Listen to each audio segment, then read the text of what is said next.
Salut les photomatons et bienvenue sur la petite chronique de Spyro le Dragon.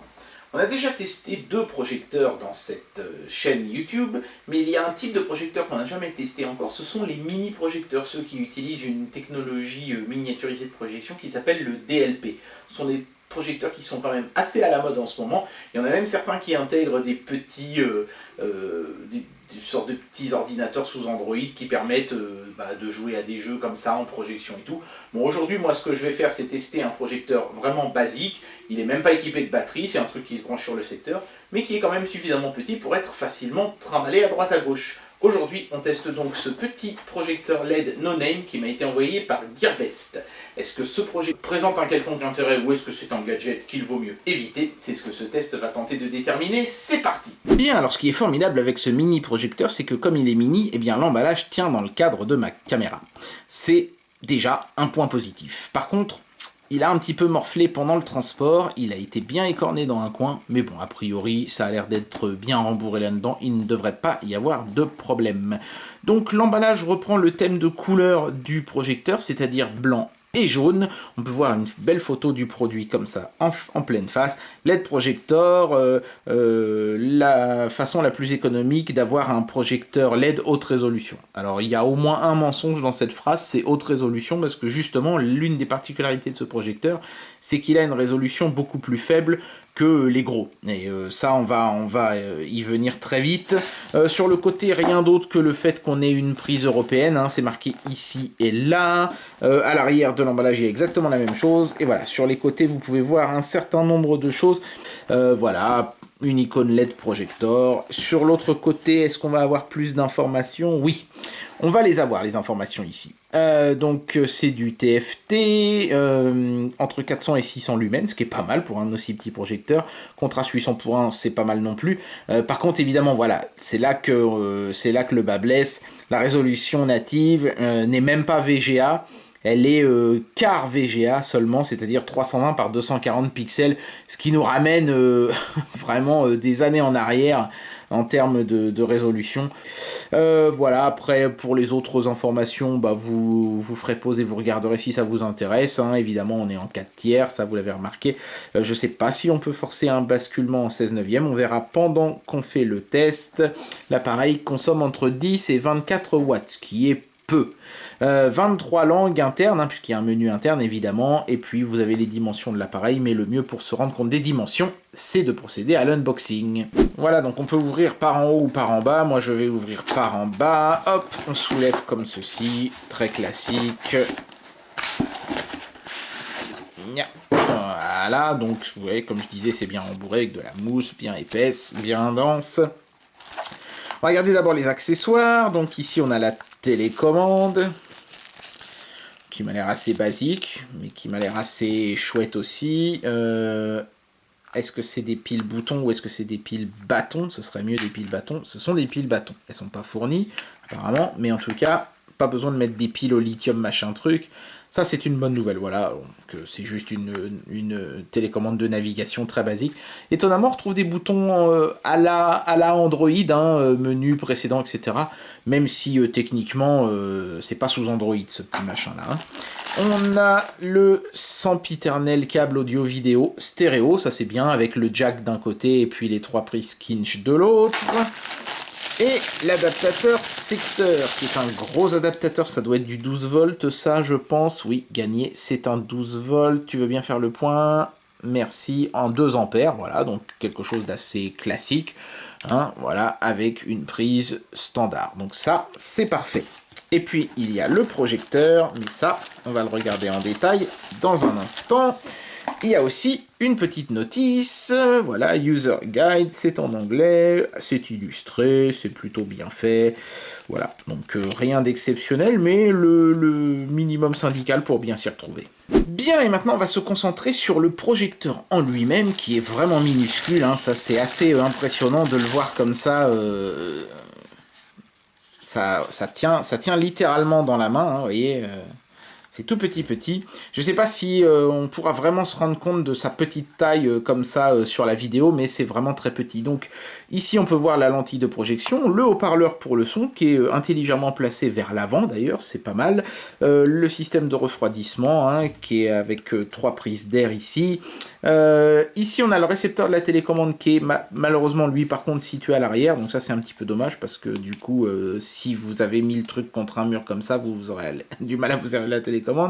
La sortie audio-vidéo, la prise casque, la micro SD ici sur laquelle vous pouvez mettre le contenu que vous allez projeter et la prise d'entrée 5 volts. Alors elle, je sais pas à quoi elle sert, j'imagine qu'elle sert à recharger la batterie parce qu'il y a un modèle avec batterie. Donc faites attention quand vous achetez ce modèle, il y a un modèle avec et un modèle sans batterie. Sur le côté ici, on a la mise au point, hein, vous voyez, ça fait avancer ou reculer la lentille, donc ça permettra aussi d'avoir une projection plus ou moins grande. Le pas de vis pour le trépied se trouve ici en dessous. Et puis donc sur le côté ici, on a la prise 12 volts, je disais, l'interrupteur on-off qui est vraiment minuscule, la prise HDMI et la prise USB pour brancher une clé USB avec du contenu dessus. Voilà, donc maintenant, on va faire un petit test.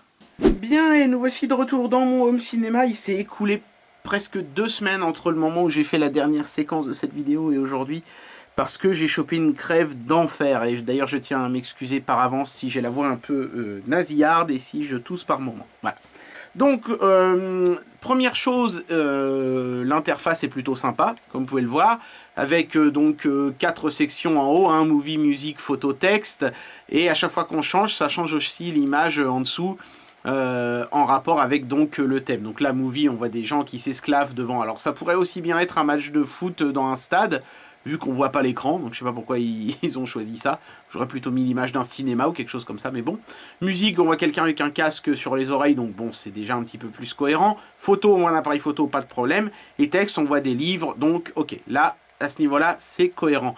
Il y a des icônes sur le côté gauche, hein, mais je ne sais pas comment y accéder. Alors je pense qu'en fait ce ne sont pas des icônes mais des voyants qui signifient par exemple que j'ai mis une carte micro SD puisque je vois le logo SD apparaître. Vous ne le voyez certainement pas. Alors pourquoi vous ne le voyez pas? C'est le plus gros défaut évidemment de ce projecteur, c'est que sa résolution est vraiment faiblarde et on voit très clairement les pixels. Enfin, là, moi, par exemple, je pourrais vous dire combien il y a de pixels. Je pourrais les compter hein, sur chacune des lettres qui composent chacun des mots en haut. Là, on les voit distinctement les uns des autres. Donc, bon, c'est clairement pas... pour sa haute résolution, vous achèterez ce projecteur. Les autres projecteurs faisaient nettement mieux à ce niveau-là, mais bon, ils étaient plus gros aussi, donc voilà. Donc ok, là, écoutez, on va commencer avec Movies. L'interface hein, de la télécommande est vraiment très basique, plus encore que sur les autres modèles, mais ça va, on s'y retrouve quand même. Donc grosso modo, hein, vous avez un bouton lecture pause, et puis avance et retour rapide, une croix directionnelle, bouton OK, et puis les 3 boutons d'interface. Retour, menu et un bouton qui ressemblait à un Pac-Man cubique qui en fait permet de choisir la source. Est-ce que vous avez mis vos fichiers sur votre clé USB, sur votre carte micro SD, ou est-ce que vous allez diffuser du HDMI, etc. Vous voyez, je peux appuyer dessus d'ailleurs, donc quand j'appuie dessus, vous voyez, je peux choisir les différents modules. Moi, je vais choisir SD card. Voilà. Donc, j'ai mis 3 films hein, pour tester la vidéo. Le voyage de Chihiro, parce qu'il est multilangue, c'est toujours intéressant. Une de mes vidéos, un montage juste avant de l'avoir mis en ligne, hein, celui de la caméra 360. Et puis, la chèvre. Je vais d'abord commencer par ma propre vidéo, parce que je peux la commenter aussi longtemps que je veux. Il n'y a pas de souci de droit d'auteur. C'est ma vidéo, j'en fais ce que je veux. Donc on va commencer avec celle-là. Voilà, donc évidemment, forcément, hein, à cause de la faible résolution, tout est un peu ratatiné. Ça fait des gros pâtés. Et bienvenue sur la petite chronique de Spyro le Dragon. J'ai baissé un petit peu le son. Vous allez devoir faire le distinguo entre 2 catégories bien distinctes. D'un côté, il va y avoir les caméras avec une... Voilà, parce que si c'est moi qui parle par-dessus moi-même, ça va vite devenir inaudible. Voilà, donc comme je disais, hein, la qualité de l'image forcément se ressent de la basse résolution. Là, autant sur les précédents projecteurs ça passait bien, Autant là, ça passe pas du tout. Par exemple, vous voyez la boîte qui se trouve devant moi, la boîte de la caméra d'action, là, dans cette vidéo, elle a un effet d'escalier absolument abominable. Et on voit bien que l'interpolation pour ratatiner l'image à la faible résolution dégrade considérablement l'image. Le rendu des couleurs, il est plutôt correct. C'est peut-être un petit peu trop fuchsia. Ça manque un petit peu de chaleur, c'est un peu froid comme image.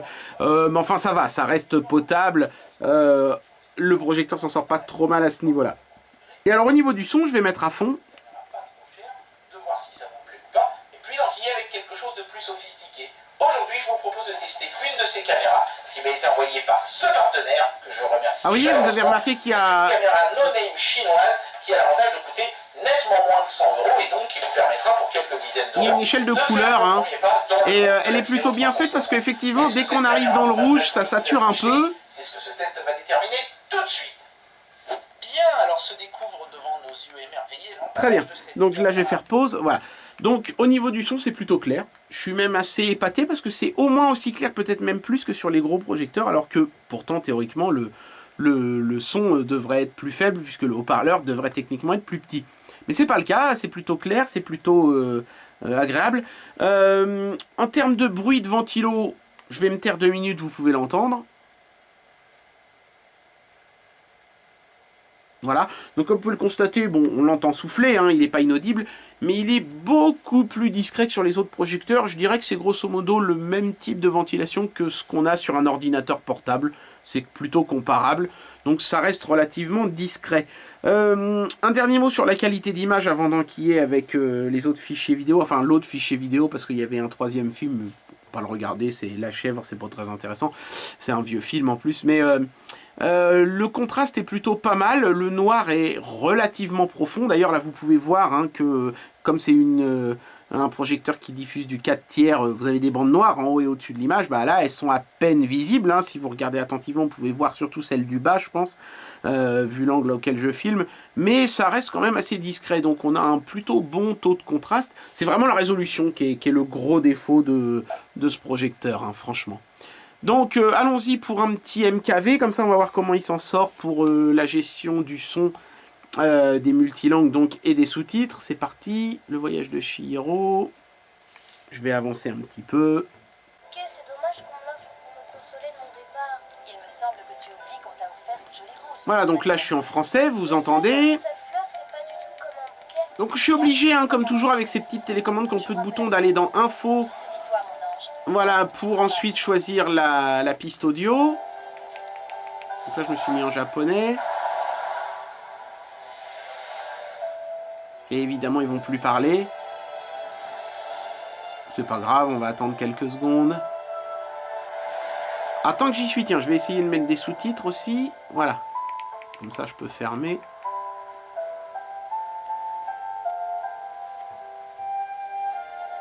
C'est plutôt fluide, hein, en tout cas. Par contre, quand ça bouge, quand il y a un scrolling, il y a un très léger effet de flou. Mais ça, c'est à cause de l'écran LCD, j'imagine, hein, la rémanescence. Alors, on est bien en japonais. Par contre, je vois pas les sous-titres s'afficher. Et j'ai fait plusieurs essais, hein, avant de vous montrer, évidemment. Et j'ai jamais réussi à afficher les sous-titres. Voilà. Donc ça, c'était pour la partie vidéo qui, bien entendu, est la plus importante. Alors musique, je ne vais pas vous le mettre parce que je vous ai déjà fait écouter le son, vous avez pu voir ce que ça donne, c'est plutôt propre. Allons-y pour les photos. Alors j'ai mis des images en résolution moyenne pour voir si on s'en sort pas trop mal en regardant des images en résolution moyenne. Donc allons-y. Voilà, donc c'est pas extraordinaire, hein. Même en résolution moyenne... il y a encore beaucoup d'effets d'escalier, le 320 par 240 ratatine carrément trop l'image, et puis on distingue la matrice de pixels, ce qui forcément gâche l'expérience, quoi. Je veux dire, ou alors faudrait vraiment se reculer beaucoup de l'image, mais quel intérêt dans ce cas-là d'avoir un projecteur, si c'est pour se retrouver avec une petite image. Franchement, je vois pas trop bien. Voilà. Et puis il y a toujours ce problème de fuchsia qui fait que les couleurs sont pas super naturelles sur certaines photos, notamment sur celle du nénuphar, qui vire un petit peu au jaune fluo, alors que théoriquement la fleur est jaune orangé. Il n'y a que ce genre de paysage un peu soleil couchant où là, évidemment, le fuchsia est moins un problème. Bien, alors il reste une dernière fonction sur ce projecteur que je vais vous montrer, c'est la fonction texte. Ça peut être intéressant hein, si vous vous servez de ce projecteur, notamment pour diffuser un document, puisque là, c'est là que la faible résolution sera la moins gênante. Donc ce que j'ai fait, j'ai téléchargé Jurassic Park, le livre, hein, pas le film, de Michael Crichton, donc en format TXT. Pourquoi Jurassic Park? Parce que c'est un livre que je possède en livre de poche, donc comme ça je ne viole pas les droits d'auteur puisque je possède l'ouvrage, donc j'ai a priori le droit aussi d'en posséder une copie TXT. Bon, sauf que là c'est la version anglaise, hein, je m'en excuse, mais je ne l'ai pas trouvé en français. Donc allons-y, tac, donc voilà, Jurassic Park, il apparaît avec sa petite icône de bouquin. Voilà, donc c'est un bouquin qui fait en livre de poche 512 pages, donc vous voyez ça met un petit peu de temps à s'ouvrir, à démarrer. Je vais zoomer un petit peu pour que vous puissiez un peu mieux voir, voilà. Alors, attendez, je vais recadrer aussi un petit peu, parce qu'on voit plus le haut là. Voilà, j'essaye de faire en sorte que ce soit optimisé au maximum le cadrage. Donc, alors, vous voyez tout de suite le problème, vous le voyez tout de suite, c'est que, pour une raison que j'ignore, alors il faut appuyer sur avance rapide hein, pour passer à la page suivante, c'est un peu bizarre mais c'est comme ça. Ils n'ont pas utilisé les flèches gauche et droite, je ne sais pas pourquoi, ou haut et bas, là il faut faire avance rapide ou retour rapide.